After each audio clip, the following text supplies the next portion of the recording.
Good night and welcome to CIG Live Updates. I'm Anique Jackman here in studio with Danny Coleman, the Director for Hazard Management Cayman Islands, information and ensure that you have what you need to keep safe as we prepare for the passing of Hurricane Beryl. So Danny, thank you very much for being with us in studio.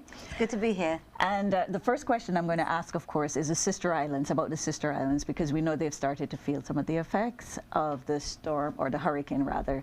So could you give us an update on what is happening there? Sure. We are, of course, the whole District Commissioner and the Sister Islands Emergency Committee are very much part of the whole national response structure. So we have been speaking to the District Commissioner recently, about an hour ago, and he provides us with regular updates. We've seen a very healthy uptake on the shelters over there. Okay. But again, everything seemed to be going very, very smoothly. We have since heard, obviously, they've had some electricity cuts and so forth. And again, we're getting the extent of what that looks like, whether it's a full or partial.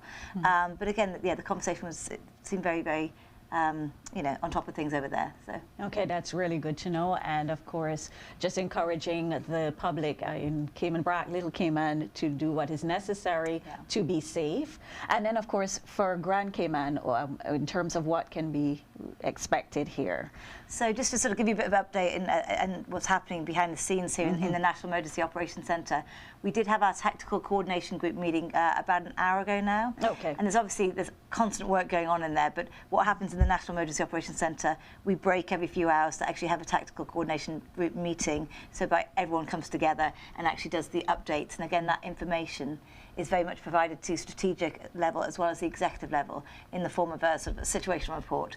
So that's been happening. Again, we're working closely with the shelters. Okay. And we've got shelters open across all three islands, but obviously in Grand Cayman, again, a very healthy uptake in shelters there, ranging from about 7 people in one of the smallest shelters to about 200 and so for the other ones. Okay. And again, that's excluding the actual shelter management team. So we have police, security, we have regiment, we have obviously SMT shelter managers, and a number of other positions in that shelter. Okay. So you've had a really good uptake. And again, I just want to thank the public for that, because it's so important, if your house isn't safe, to be going to one of the public shelters. So really, really do think that's a very positive thing that the shelters are seeing. And again, there's a number of them. Well, they're all open, so 17 shelters open.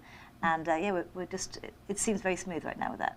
And I think that speaks to the fact that everyone seems to be taking this very seriously. So we thank the public for that, and of course, making sure that their families are safe, pets, because we know we have shelter that was accepting pets as well. Yeah, so the Clifton Hunter and John Gray accept pets, and again, that's a recent addition, I guess, from about a couple of years ago.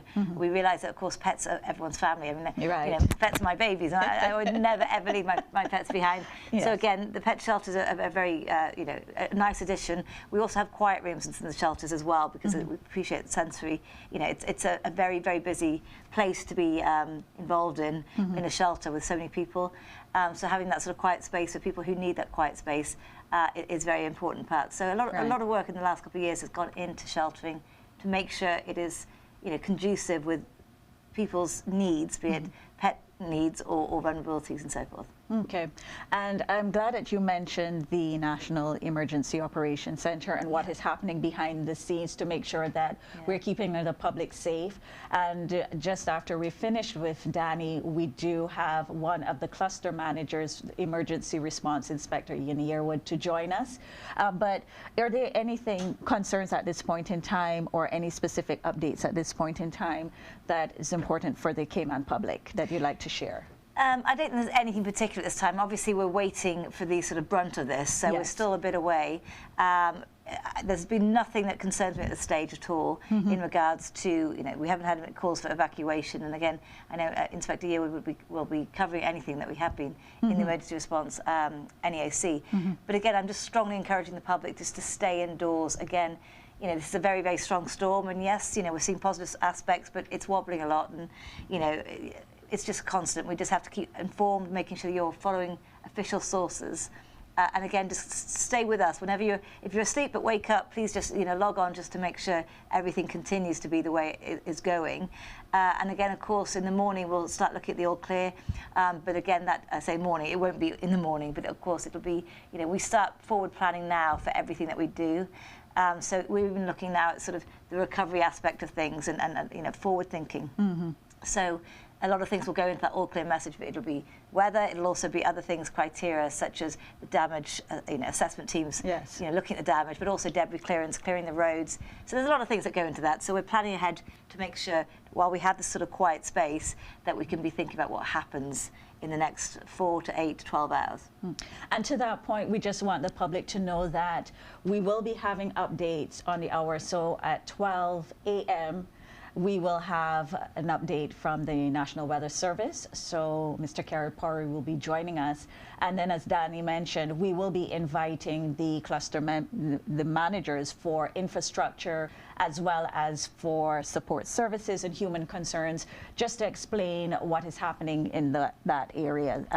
More specifically, any updates that are pertinent to the public. So we do encourage you to stay tuned on the hour.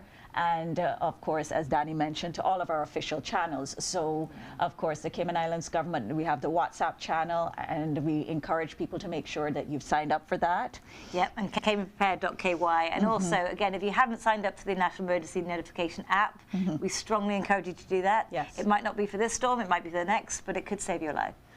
And I want to say that we've been getting the notifications, at least, I'm signed up to the app, so I've been getting the notifications, and I strongly encourage it. If you haven't done it, let's get to do that as quickly as possible. Definitely. And again, just monitor the Cayman Islands YouTube channel, cable channel, Facebook. We will have updates posted there as well. So Danny, thank you so much for being with us in studio.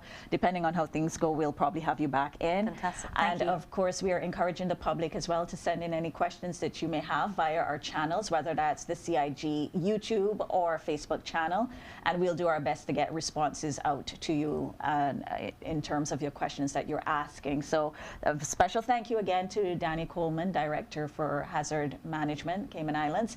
And then stay tuned because we're going to have Inspector Yearwood joining us shortly. But Danny, I don't know if there was anything else you wanted to add. No, again, just please stay safe, Cayman, and again, be looking out for each other. Once the all clear is eventually given tomorrow, whenever that might be, there's wellness checks with your neighbours, looking out for each other as a community, Cayman kind all the way. So please, please do your thing. Don't be putting yourself at any unnecessary risk. And again, until the all clear is given, we strongly, strongly, strongly suggest that you stay inside, stay indoors, stay cozy and warm, and just, stay put. Thank you so much, Cayman. Stay safe. All right, thank you, Danny. Thank you. And as Danny will go off on to her other meetings, because we really appreciate the time that you're taking with us, and you have a lot going on, we're going to invite Inspector Yearwood up with us. Thank you, Danny. Thank you so much.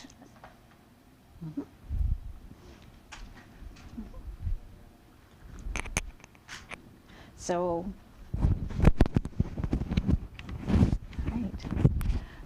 so we have Inspector Yearwood with us. Welcome and good night. And we were just talking about the National Emergency Operations Center with Danny Coleman and what we can expect from the updates from the center in terms of the clusters and what people are doing. Now, you're the cluster manager for emergency response. Yes, that is. And let's just first of all kind of explain that to the public. So who is involved in emergency response, the agencies that might be involved in emergency response? Okay, so in emergency response, we have 4 subcommittees. So we have the evacuation committee, which deals obviously with the evacuation, and that's headed, that committee is headed by the Cayman Islands Airport Authority. Yes. Then we have the community emergency response teams. This is a community group of volunteers within the communities, various communities across the islands that look out for the vulnerable. Then we have search and rescue. This is made up of the fire service and the Cayman Islands Coast Guard. We have security, law enforcement, of course the police, and sitting also in that cluster is the Regiment for Humanitarian Aid. Okay, so then could you even further explain what are the areas of responsibility, some of the activities that's happening for this particular cluster? All right, so in terms of the evacuation, as I mentioned, the Cayman Islands Airport Authority, they deal with both pre and post evacuation. You know, residents wanting to get off island, as well as visitors who may have been here on vacation and want to return home. Okay. As it relates to the community emergency response teams, they look at the vulnerable persons in our communities, making sure that, you know, they are taken care of, and that they have that someone to check in on them once the all clear is given as well. So they will check them before, make sure that they are safe. If needs be that they need to go to shelters, see that they get to these shelters, and then post-event, they'll be also checking back upon these persons. Okay, which is very important for the public, and as I mentioned, to make sure that we're taking care of the vulnerable in our community. And then we also have the fire service and the Coast Guard that will look at search and rescue both by land and by sea. Okay. Right, and then we have the police who will be responsible for the security of the Cayman Islands and for dealing with calls to service as it relates to all those responses. And then we have humanitarian aid being offered by the Cayman Islands Regiment. Okay, thank you so much for explaining that in terms of who are the agencies involved in this and the type of activities that you all are responsible for. And we know that when you mention vulnerable people, one of the concerns obviously would be low-lying areas and coastal areas, making sure that people are safe in those areas, especially with the threat of flood, etc. So one of the things that we were discussing previously, though, is that, you know, you all will be responsible for calls, but then there becomes a point that is important for the public to remember. Yes, so we want to remind the public that if you're at a home or at a shelter, we are asking you to stay there, because once the impact starts to happen, we also have to look at the safety of all responders who need to respond. Yes. And if it becomes too dangerous for those emergency agencies to respond, you know, you're just going to have to wait. The hard fact is you're just going to have to wait until after it dies down for that response to happen. Okay. So we really want to encourage people to make sure that they have everything that they need and they are secure as possible where they are, whether in their homes or, of course, we know in the shelter there's provision made for people who are in the shelter. Are there any very important updates at this time that you'd like to share with the public? Well, we are still, of course, we are still in what we call the waiting game now to see what happens. Yes. But we're asking you, please, stay at home, stay in your shelters where you may be. Danny said earlier, look out for your neighbors once we've had the all clear. But it's absolutely clear, please stay off the roads until the all clear is given, because it can hamper our response as well to persons who need assistance, and it also can put yourself in danger. All clear is there to be given, so to let you know that it's safe for you to now move about. Wait until that all clear is given, please. And we just can't emphasize that enough. You know, sometimes we get a little bit antsy and we want to be on the roads as quickly as possible or start moving as quickly as possible, but we can't emphasize enough the importance for us to wait for the all clear. And of course, as I mentioned before, we're doing live updates throughout the time, and that's going to, well, let's say on the hour.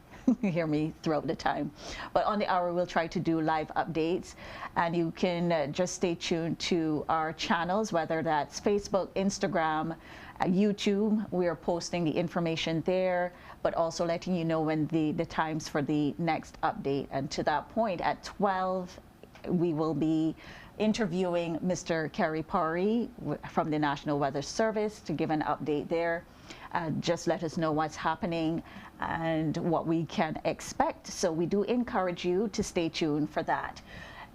Inspector Yearwood, thank you so much for dropping by studio and having a chat with us. Of course, we'll be in touch if we have any questions from the public through any of our channels. Of course, mentioning again, you can reach out via Facebook or YouTube to send your questions when you're watching the live, and we'll try our best to get the responses to you from the relevant agencies.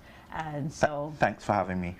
Thank you so much. So we want to encourage everybody to hunker down, stay safe, and we're hoping that you'll be back with us at 12 when we have our next update with the Weather Service.